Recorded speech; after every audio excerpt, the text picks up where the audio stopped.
ชีวิตหอพักบางครั้งก็ขาดกันเคินกินหมี่ประทังไป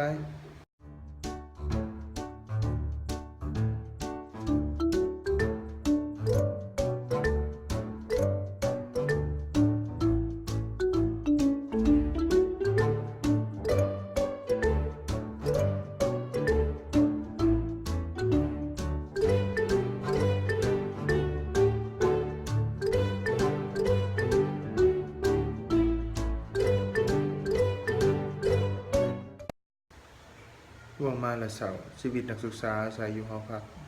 อาหารหลักก็คือหมี่เสาร์ไม่